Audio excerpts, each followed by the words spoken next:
हिंद महासागर में चीन की स्ट्रिंग ऑफ पर्ल्स रणनीति है। हिंद महासागर में चीन कैसी कैसी साजिशें रच रहा है, इससे भी वाकिफ होना चाहिए मालदीव्स को। महासागर के आसपास के देशों में चीन बंदरगाह बना रहा है, इस पर लगातार काम चल रहा है। जरूरत पड़ने पर चीन की मिलिट्री इस्तेमाल करने की भी प्लानिंग है। तो चीन आने वाले वक्त में कब क्या कर देगा ये किसी को पता नहीं चलता, ये भी समझने वाली बात है मालदीव्स के लिए। बिल्कुल सबीर, ग्वादर, जिबूती और हम्बनटोटा तक चीनी बंदरगाह हैं और ये सारी बातें मालदीव्स के सामने हैं। हिंद महासागर में मालदीव्स की रणनीतिक अहमियत है, ये चीन भी समझता है और भारत भी समझता है और यही वजह है कि चीन इस्तेमाल करना चाहता है मालदीव्स का भारत के खिलाफ। और मालदीव्स के 1100 से ज्यादा द्वीप दक्षिण पश्चिम तक मौजूद हैं। मालदीव्स के द्वीप पूर्वी देशों को पश्चिम से जोड़ने का एक अहम रूट है, इसलिए इन द्वीपों की अहमियत समीर बहुत ज्यादा है। बिल्कुल, और चीन का अगर दबदबा बढ़ा तो भारतीय जहाजों के लिए मुश्किल होगी। भारत से साजिशों को कैसे आगे बढ़ाया जा रहा है वो मंशा भी कहीं ना कहीं इन अहम जानकारियों में छिपी हुई है। इसे आप समझिए, चीन भारतीय व्यापारिक और नौसेना के काफिलों पर इसके जरिए नजर रखेगा। तो यह है चीन की मंशा। जंग के हालात में चीन अपने जहाजों की तैनाती कर सकेगा और चीन कैसी कैसी तिकड़में लगाता है, कैसे अपने पड़ोसियों को परेशान करने में माहिर है, इससे तो पूरी दुनिया वाकिफ है ही। तो कहीं ना कहीं भारत के साथ जो संबंध है और भारत के साथ वक्त वक्त पर जिस तरह की साजिशों को अमल में लाने की कोशिश करता है चीन, वोरा साहब, उस मंशा को अगर हम देखें तो ये पूरा खेल बहुत अच्छे से समझ में आ जाता है। 100% समझ आ जाता है। और एक चीज जो हमारी ताकत है, हमने जितने हमारे दूसरे देश हैं जो हमारे मित्र हैं, सबको बराबरी की नजर से देखा है और जो हमारी पॉलिसी है वो ऑलवेज रही। अगर ये कुछ करना चाहता है करने दीजिए। श्रीलंका में हुआ था, बांग्लादेश में आपने देखा, भूटान में आपने देखा, नेपाल में देखा, सब लाइन पे आ गए भागर। बाद में हमारे पास दौड़े के बड़े भाई मेरी मदद करो। मैं तो इतना भी कहूंगा, अफगानिस्तान ने भी ये देख लिया कि भारत ने इंटरफियर नहीं किया। तो तालिबान है, जो करना है करो। बाद में वो लाइन पे आते हैं कि आप हमारे वाकई दोस्त हैं, हमें इक्वालिटी की नजर से देखते हैं। चाइना नहीं करता, फिलीपींस का मालूम है, ब्रुनेई का मालूम है, कोरिया का मालूम है, वियतनाम, ये सारी चीजें सारी दुनिया को मालूम है। अब इस आदमी के दिमाग में क्या है, मेरा तो मानना है कि चीन ने इसको खरीद लिया है। इसकी इलेक्शन में जो पैसा लगा था वो चीन से आया था और अब इसको मालूम नहीं है कि मैं कहां अपना मुंह छिपाऊं। ये अपने देश को बर्बाद कर रहा है। अगर इसमें जरा सा भी देश प्रेम है, नहीं तो फिर गोयल सर, एक बड़ा ही अहम सवाल आ जाता है, क्या मालदीव्स किसी पॉलिटिकल रिवोल्ट की तरफ बढ़ रहा है, कोई पॉलिटिकल अनरेस्ट की तरफ बढ़ रहा है? क्योंकि हमने श्रीलंका में भी ये सिचुएशन देखी थी, नेपाल के अंदर भी एक पॉलिटिकल स्टेबिलिटी खत्म हो गई थी लंबे समय तक और वहां भी बड़ी दिक्कत रही। क्या मालदीव्स उस रास्ते पर जाता हुआ दिख रहा है आपको? देखिए, आपका सवाल ये बहुत मुश्किल सवाल है और बहुत कहना मुश्किल है। अच्छा, बहरहाल उससे पहले मैं एक चीज कहना चाहूंगा, रवि एंड सबीर जी, आज आपका जो डिस्कशन चल रहा है बहुत अच्छा लग रहा है मेरे को।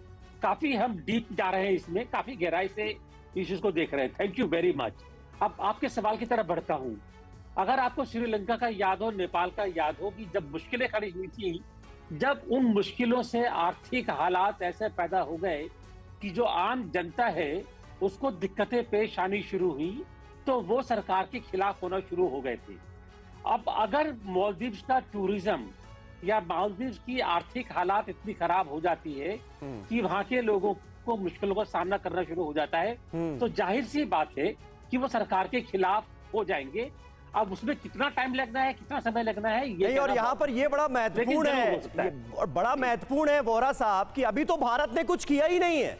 सिर्फ वहां के जो डिप्टी मिनिस्टर्स ने अपने पोस्ट किए थे उस पर हमने नाराजगी जताई, उसके बाद सस्पेंशन हो गया। यहां पर तो जो लोग करने पर आमादा हैं वो हैं देशभक्त भारतीय, क्योंकि जिस तरह के रिएक्शंस आए उसके बाद भारतीयों ने खुद ही अपनी फ्लाइट्स कैंसिल करानी शुरू कर दी। ईज माई ट्रिप आगे आया, उसने कहा अब हम बुकिंग लेंगे ही नहीं मालदीव्स की। तो अभी तो भारत सरकार के बिना कुछ किए ही आलम है मालदीव्स का। अगर कुछ किया तो क्या होगा? आपको मैं इतना बता दूं, और ये मेरा मानना है, एम्बेसडर गोयल भी मेरे साथ मानेंगे, ये जो नया भारत है ना, इसका सेल्फ कॉन्फिडेंस और सेल्फ एस्टीम, आत्मविश्वास और आत्मसम्मान बहुत बड़ा है।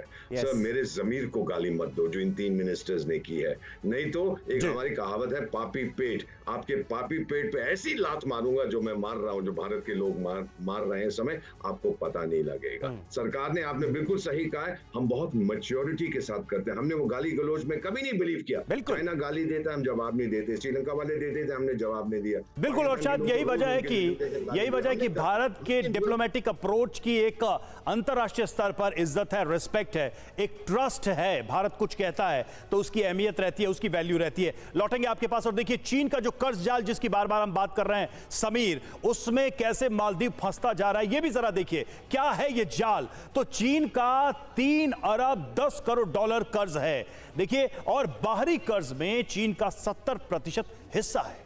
बिल्कुल, और बजट का 10% हिस्सा कर्ज देने में चला जाता है। यह है स्थिति मालदीव्स की। व्यापार और ऊर्जा क्षेत्र पर चीन की पूरी पकड़ है।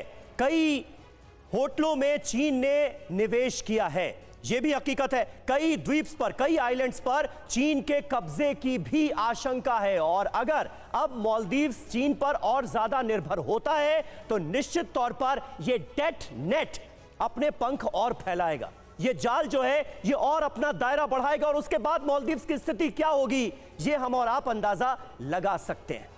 और गोयल सर, अब एक जो हम आखिरी हिस्से में आ गए हैं कार्यक्रम के, एक सवाल मेरा यही है कि इन सब के बीच अगर मालदीव सबक ले लेता है तो फिर चीन क्या करेगा, उसका अगला मूव। देखिए, कर्ज का जाल तो उसने फैला दिया, ये आंकड़े बता रहे हैं कि फंसा हुआ है मालदीव्स।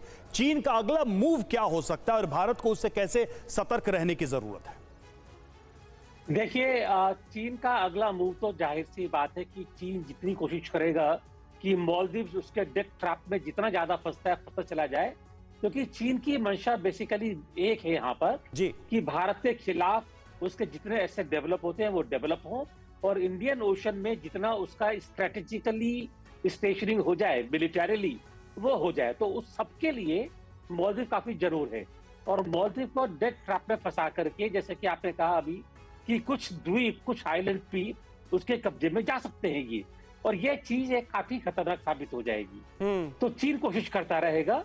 मालदीव्स का जहां तक मेरे को लगता है कि अगर आर्थिक स्थिति इतनी खराब हुई कि अल्टीमेटली उनको भी IMF से बेल पैकेज लेना पड़े, जिस तरह की श्रीलंका ने किया था, तो उस टाइम पर उनको ये जाहिर होगा, लेकिन तब तक काफी देर हो चुकी होगी।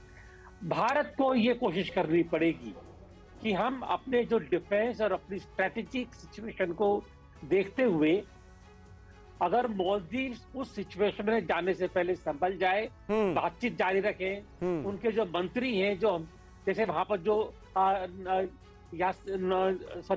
जो पहले प्रेसिडेंट थे, उनसे बातचीत करते रहे, ताकि एक तरह से मालदीव में भारत के लिए बिल्कुल भी कट ऑफ पॉइंट ना पहुंच जाए। ये जरूरी है। ठीक है दीपक वोरा साहब, आपके हिसाब से क्या कोशिशें होनी चाहिए? मालदीव्स को चीन की गोद में बैठने से हम कैसे रोक सकते हैं? क्योंकि जो कुछ हुआ उसके बाद भारत की तरफ से नाराजगी, फिर मालदीव की सरकार का रिएक्शन, अगर सारी बातों को एनालाइज करने की कोशिश की जाए तो आगे भी हमें कुछ और करना चाहिए क्या? इस समय जो है, मैं उसकी बात नहीं कर रहा जो हम लोग कोवर्ट एक्शंस लेते हैं, उसमें मैं नहीं जाऊंगा। लेकिन इस समय हमें वेट एंड वॉच करना चाहिए, क्योंकि मेरा मानना है सर, श्रीलंका की कहानी आप जानते हैं, वो टोटा फोटा उसने बेच दिया था चीन को। तो आज जैसे एम्बेसडर गोयल कह रहे हैं, शायद चीन इनके भी कुछ आइलैंड्स ले लेगा। उस आइलैंड लेने से कोई फायदा नहीं होगा, चीन के पास पैसा नहीं है लगाने को अपने बेसिस वगैरह। अगर वो आइडिया है बनाएंगे, वो नहीं होने वाला। इस समय वेट एंड वॉच, और जितना हम प्रेशर डाल सकते हैं वो हम डालेंगे। एक फाइनल चीज मैं बता देता हूं sir, when I talk of self respect, आपकी उम्र मुझसे बहुत कम है, याद होगा 2003 में फ्रांस ने कहा था कि अमेरिका ने जो इराक में किया वो बहुत गलत है, और अमेरिकी लोगों ने फ्रेंच फ्राइज को नाम दे दिया था फ्रीडम फ्राइज, और फ्रेंच रेस्टोरेंट्स में जाना बंद करे तो फ्रांस ने हाथ जोड़ के माफी मांगी, मुझसे गलती हो गई। तो आर्थिक प्रेशर जो डाल सकते हैं वो जरूर हम डालेंगे, डायरेक्टली इनडायरेक्टली। और अब भारत का वो जो नया रवैया है सर, आप हमारे को इंसल्ट नहीं कर सकते। बिल्कुल बिल्कुल बिल्कुल सही आपने कहा। बहुत बहुत शुक्रिया आप दोनों का हमारे साथ इस बातचीत में जुड़ने के लिए और इस पूरे विवाद से जुड़ी हर एक अपडेट से आपका अपना चैनल TV9 भारतवर्ष आपको वाकिफ कराता रहेगा। कुल मिलाकर तो यही नजर आ रहा है कि ड्रैगन से मालदीव की यारी मुइज्जू पर भारी पड़ती नजर आ रही है।